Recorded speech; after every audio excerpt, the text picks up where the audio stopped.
I grew up in a large house with polished floors and echoing hallways, the kind of place that usually signals prestige and secure inheritance.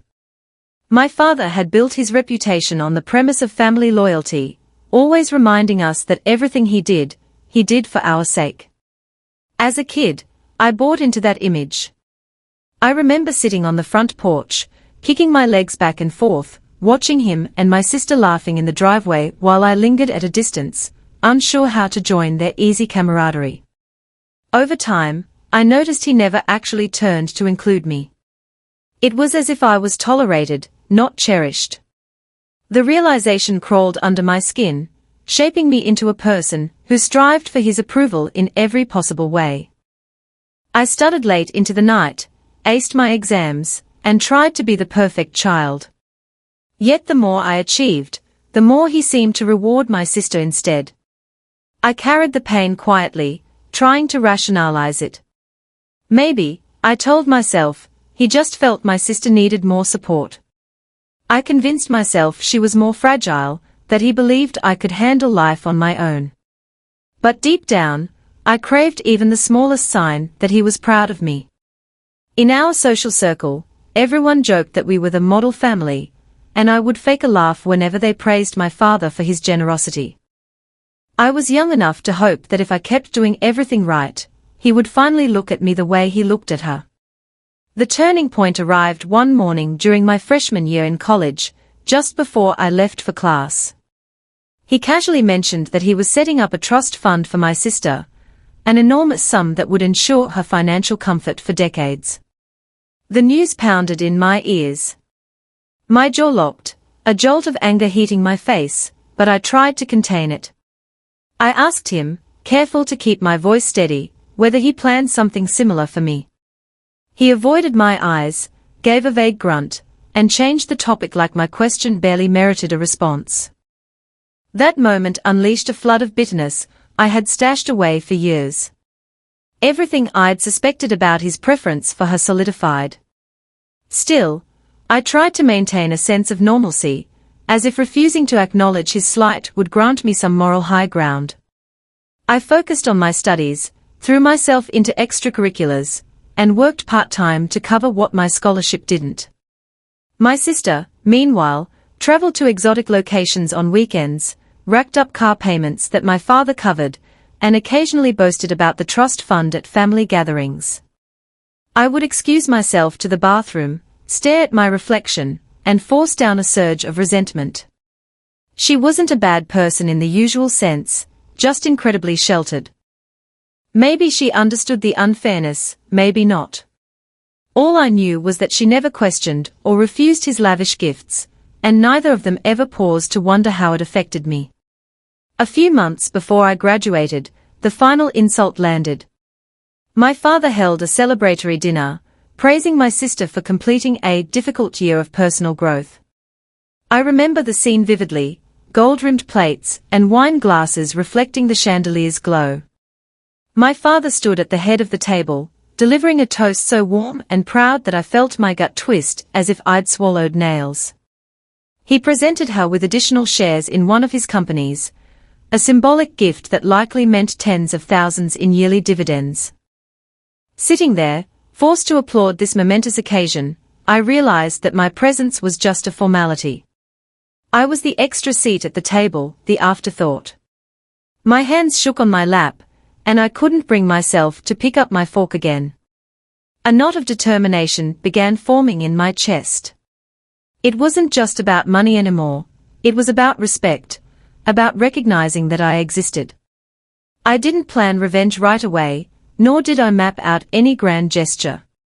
My first instinct was to withdraw emotionally, to observe them from the sidelines with the clarity of someone who had finally stepped out of a toxic haze. I stopped sharing details about my life, my plans, my struggles. Whenever my father asked how I was doing, I gave short, polite answers. He barely noticed the subtle shift in my tone, too preoccupied with smoothing out my sister's path. Strangely, that small act of detachment felt empowering. It let me taste, for the first time, what it meant to withhold something of value, my presence.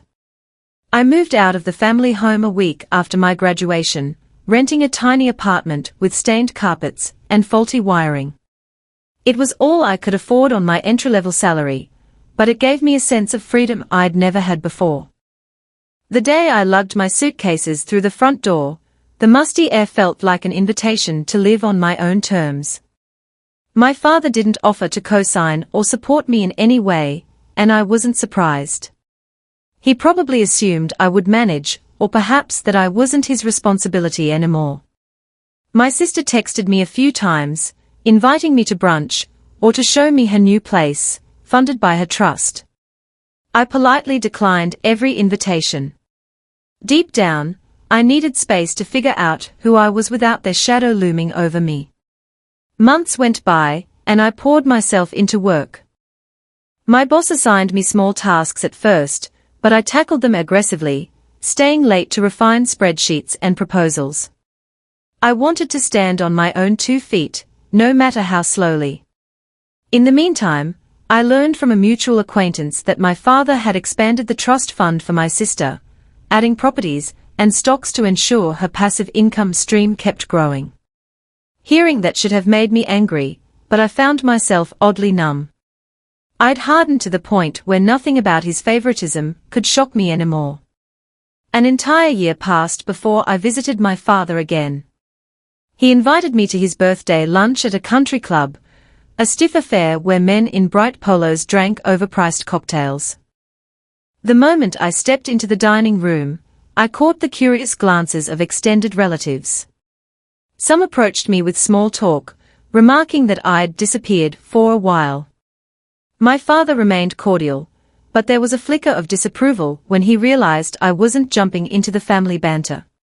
My sister beamed at me from across the table, oblivious to the tension I felt. I recognized in that moment that nothing had changed about their dynamic. If I wanted change, I had to create it myself.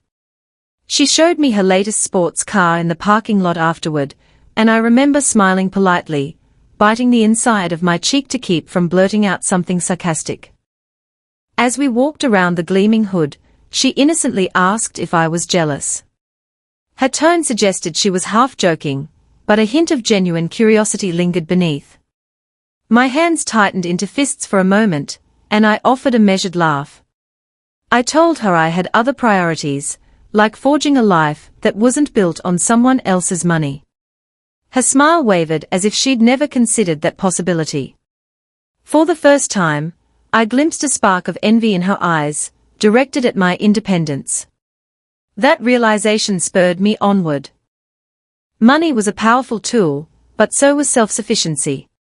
I decided then and there I would build something formidable on my own, an identity that no one could claim was handed to me. During the following year, I advanced in my job, forged new connections, and took evening classes to expand my skill set. My father never came to see my cramped apartment.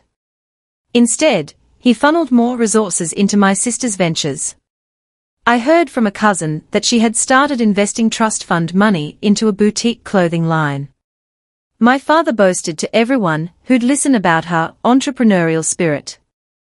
Meanwhile, I sat at my second-hand table in the evenings, reading textbooks under a flickering lamp.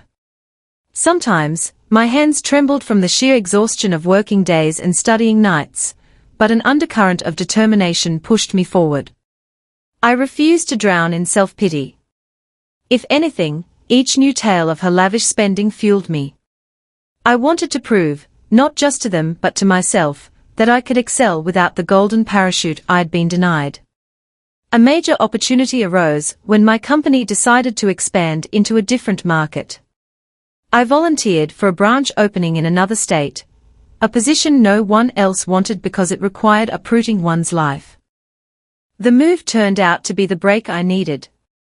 Our smaller team meant I had more responsibilities, and within a few months, I was making key decisions, shaping the direction of the new branch. Late one night, I found myself in the office kitchen, watching the city lights outside and feeling a flicker of pride. I was forging a path that had nothing to do with my father's favoritism. That pride solidified my resolve to remain emotionally distant from them.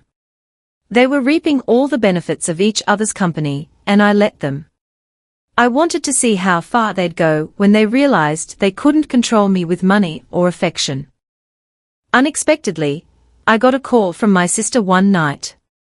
Her voice shook, a rarity for someone who typically lived in a glossy bubble.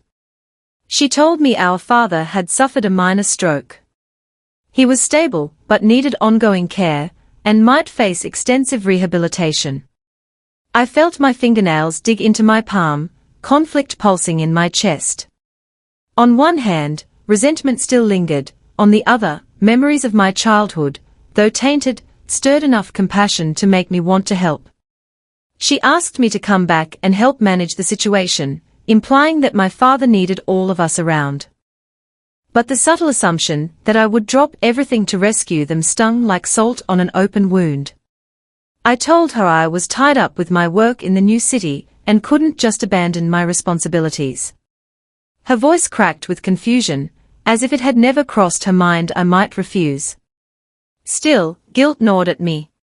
I called the hospital to check on him, verifying he had professional nurses and a rehabilitation plan. Then I forced myself to accept that I couldn't simply stand by and pretend he meant nothing to me. I arranged to take a few days off and traveled back to our hometown, stepping into a hospital room that reeked of antiseptic. My father looked older, weaker, his face drawn and pale. But the moment he saw me, he mustered a faint scowl rather than relief. He murmured something about my lateness, and my chest constricted. I'd half expected a heartfelt reconciliation. Instead, he lashed out with the only tool he had left, disapproval.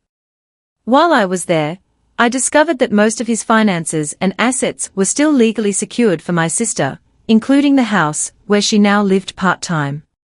The only property with my name attached was a small, inconsequential asset, something I didn't even know existed until then. I tried to ask some questions about his long-term plan for medical expenses, but my father grew defensive, insisting it was handled.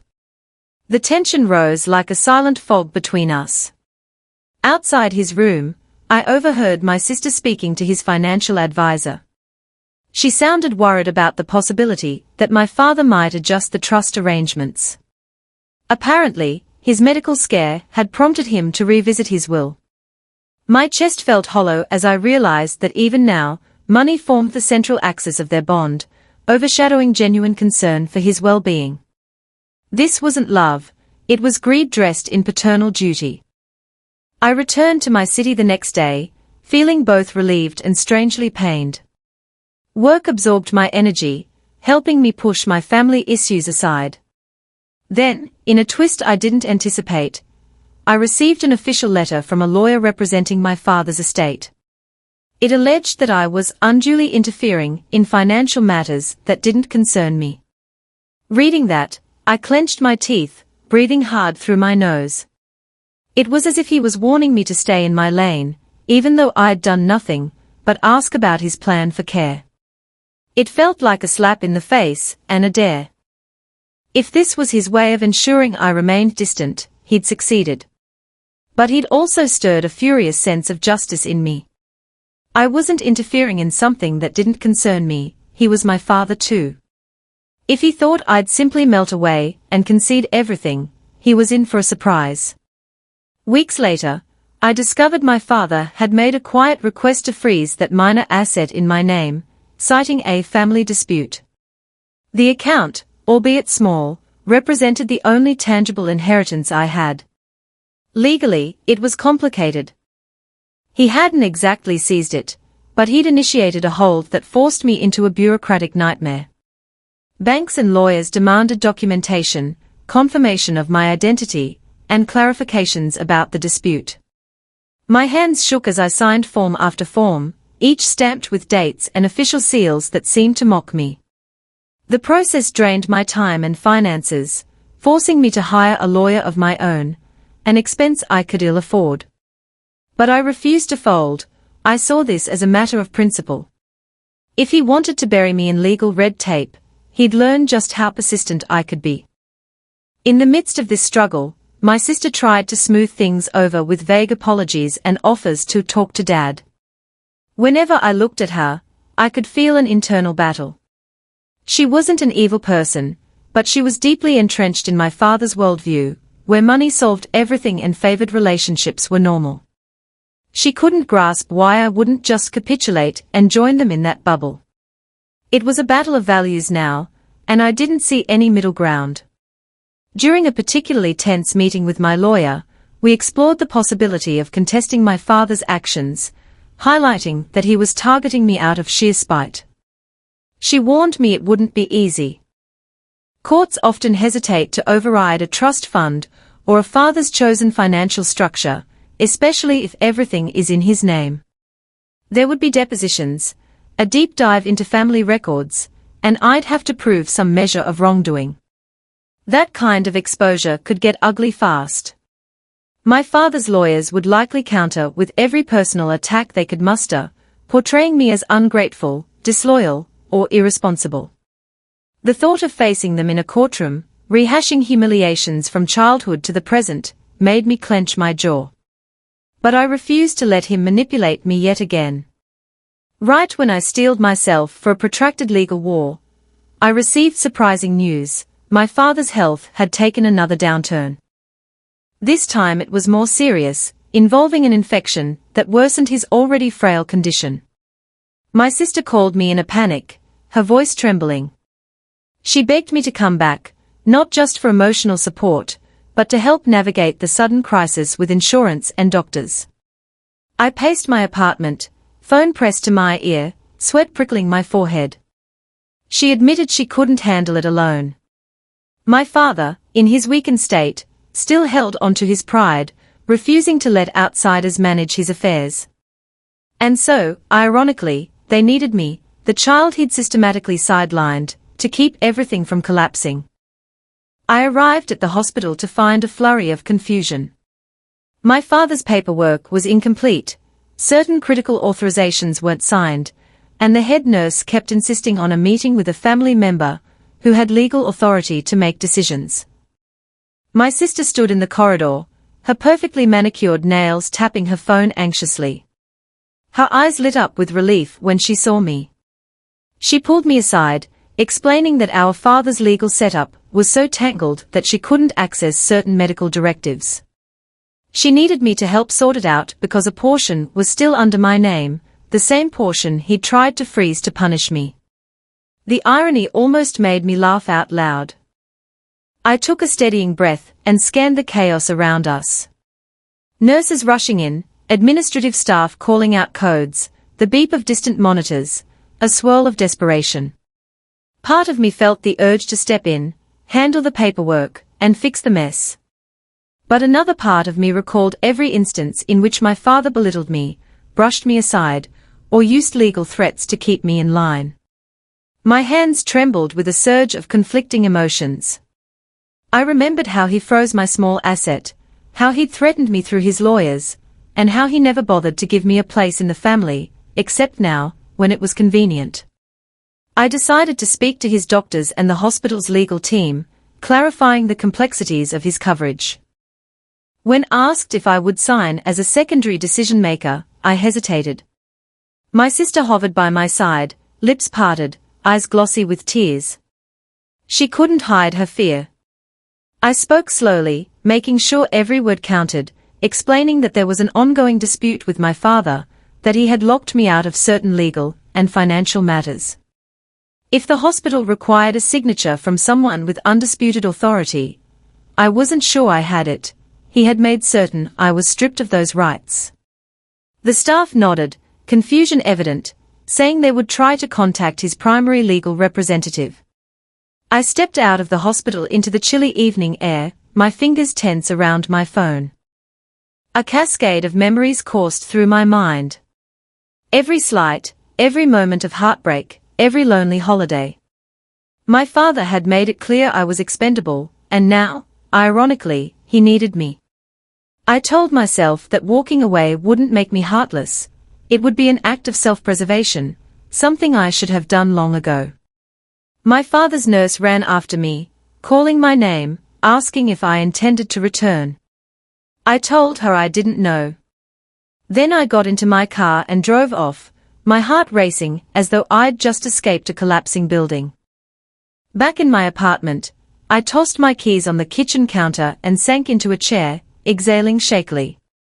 My phone lit up with text messages from my sister, each more urgent than the last. She pleaded for me to do the right thing.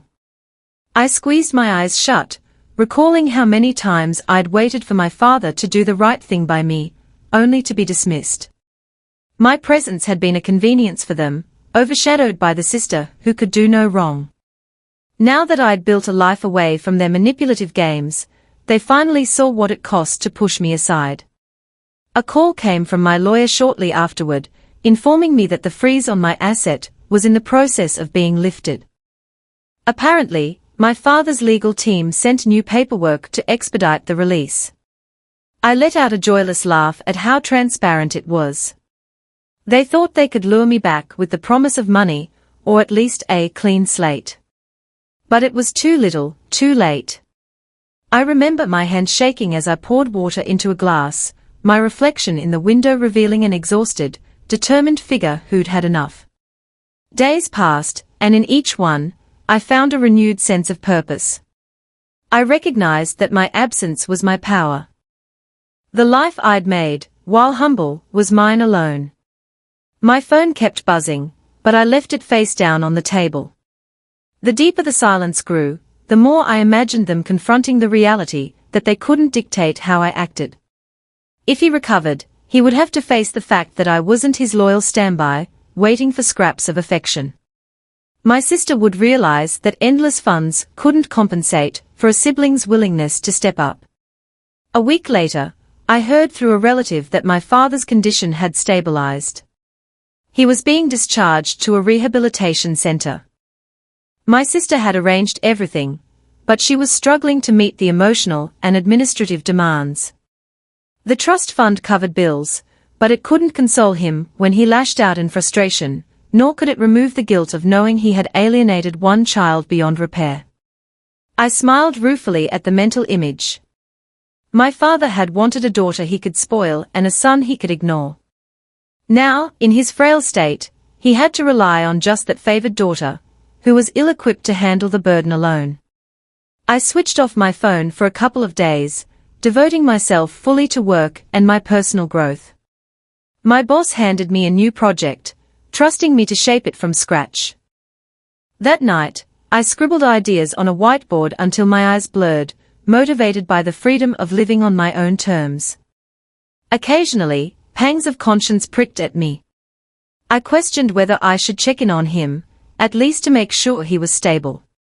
But each time, I recalled his dismissive gaze, the repeated insinuations that I was inferior, and the legal ambush he orchestrated.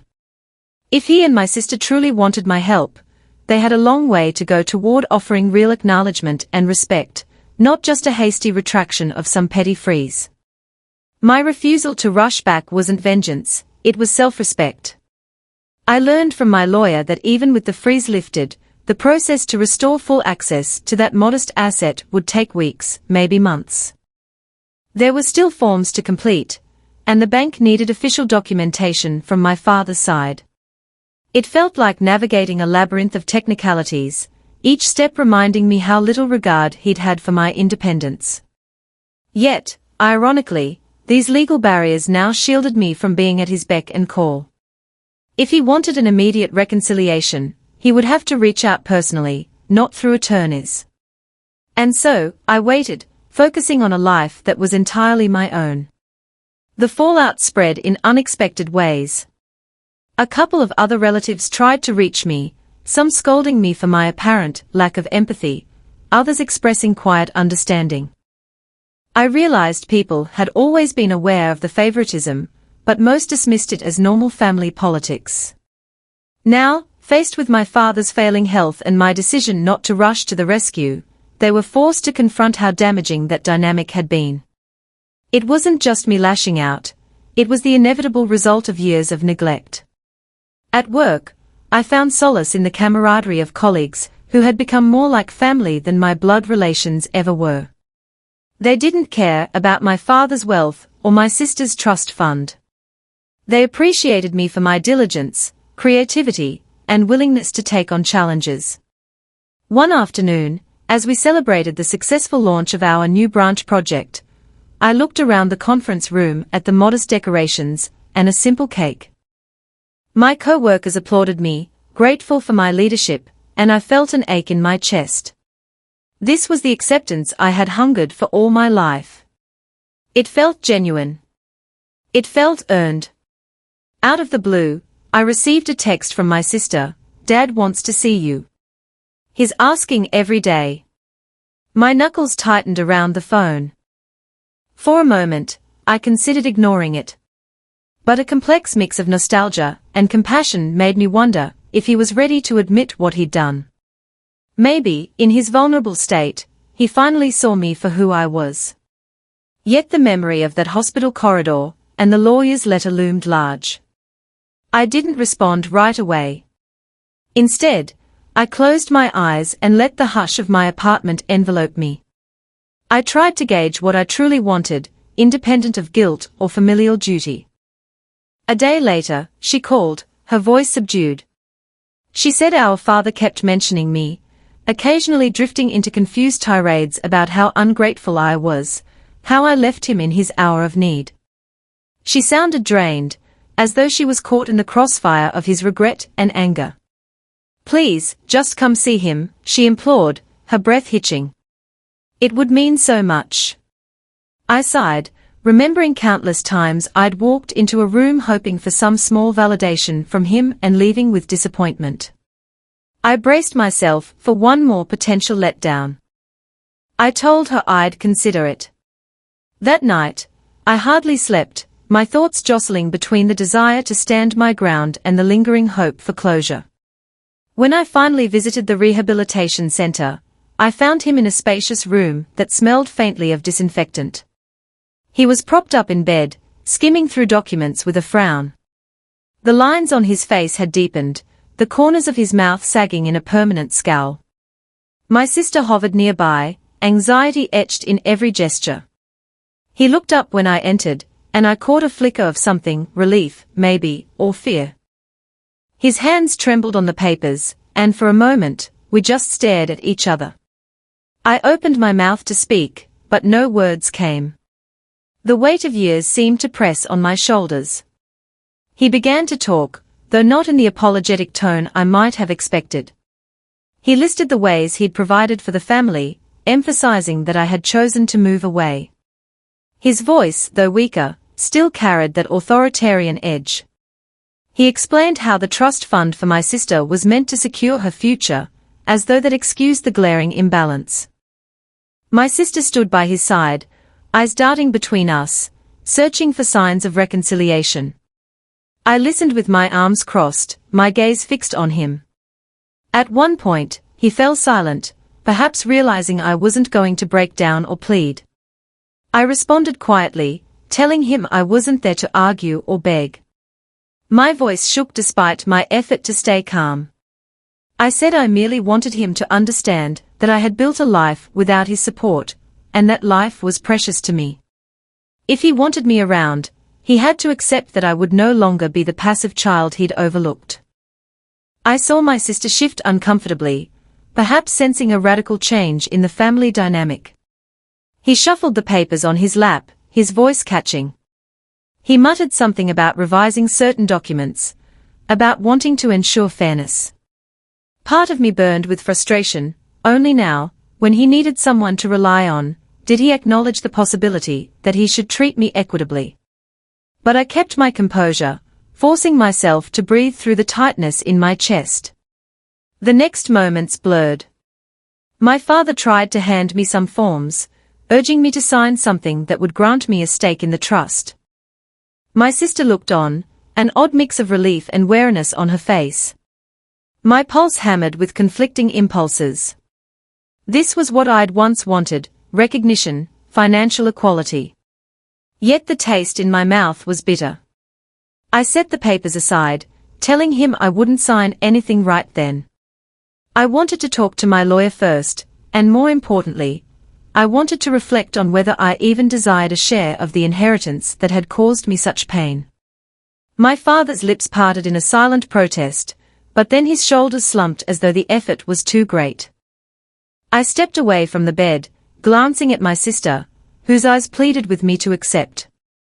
An uneasy tension settled over the room, thick with everything left unsaid. I turned to leave, telling them both I needed time. My father's voice called after me, subdued, "Don't stay away too long," but I didn't reply. Outside, I exhaled sharply, freeing the air I felt I'd been holding for years. The overcast sky felt like an apt reflection of my mood, neither stormy nor clear, suspended in a strange limbo. I realized the significance of my father's gesture, but also how deeply flawed it was, an attempt at a transactional fix, when what I truly needed was something intangible, a genuine acknowledgement of the emotional void. A swirl of conflicting emotions made my stomach churn, yet I also felt the faint stirrings of liberation. By not leaping at his offer, I had asserted my worth in a way he couldn't dismiss. Back at my apartment, I sank into my desk chair and stared at the partial skyline outside my window. My phone buzzed with messages I chose not to read. My thoughts drifted to the long chain of events, the trust fund, the favoritism, the hurt, the legal battles, his stroke, and now this half-hearted olive branch. I recognized my father's panic at facing mortality and the possibility that he might leave behind a fractured family. But for me, this wasn't just a passing crisis, it was a lifetime of feeling second-rate. I never set out to punish him or my sister. I only decided, finally, that they needed to face my absence to understand my value. If they wanted me around now, it would be on terms that respected my existence and contributions, not just as a spare heir. So I planned to proceed slowly. My father could draft whatever amendments he wished, but I wouldn't be manipulated by money again. I'd come to see that real power came from forging my own life, not from the size of a trust fund. Days bled into weeks, and I chose to limit my contact. My sister occasionally called, relaying updates about his condition. She sounded worn, as if her once glamorous life had been overshadowed by the strain of dealing with an ailing father. I responded politely, but kept my emotions guarded. I sensed her frustration that I wouldn't slide back into the old family dynamic. But the boundary I had set was firm, and it gave me a form of peace. The bank finally confirmed that the freeze on my small asset had been fully lifted. Reviewing the account details, I realized it wasn't a life-changing sum. But it was mine, freed from his pettiness. In that moment, I felt more triumph than I would have from inheriting millions. The complicated legal drama had concluded, and I remained standing on my own.